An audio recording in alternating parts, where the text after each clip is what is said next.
கோவை மாவட்டத்தில் புகழ்பெற்ற முருகன் கோவில் அமைந்துள்ள இடமான ஓதிமலை சுமார் கடல் மட்டத்திலிருந்து 3000 அடி உயரமுள்ள ஆபத்தான செங்குத்தான பாறைகளை கொண்டது. அடர்ந்த வனப்பகுதிகளால் சூழப்பட்ட மலை என்பதால் இங்கு அதிக அளவு வனவிலங்குகள் நடமாட்டம் நிறைந்த பகுதியாகும். குறிப்பாக அவ்வப்போது சிறுத்தைகள் வனத்தை விட்டு வெளியே வருவது அதிகரித்துள்ள நிலையில் கடந்த 2 நாட்களுக்கு முன் ஓதிமலையில் உள்ள விநாயகர் கோவில் பின்புறம் உள்ள பாறையில் மீண்டும் சிறுத்தை நடமாட்டத்தை காண முடிகிறது என அப்பகுதி பொதுமக்கள் கூறுகின்றனர்.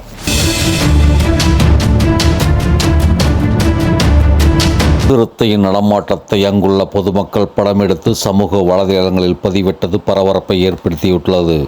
இதனால் ஓதிமலை கோவிலுக்கு செல்லும் பக்தர்கள் மிகுந்த எச்சரிக்கையாக செல்ல வேண்டும் என்று அப்பகுதி மக்கள் கூறுகின்றனர்.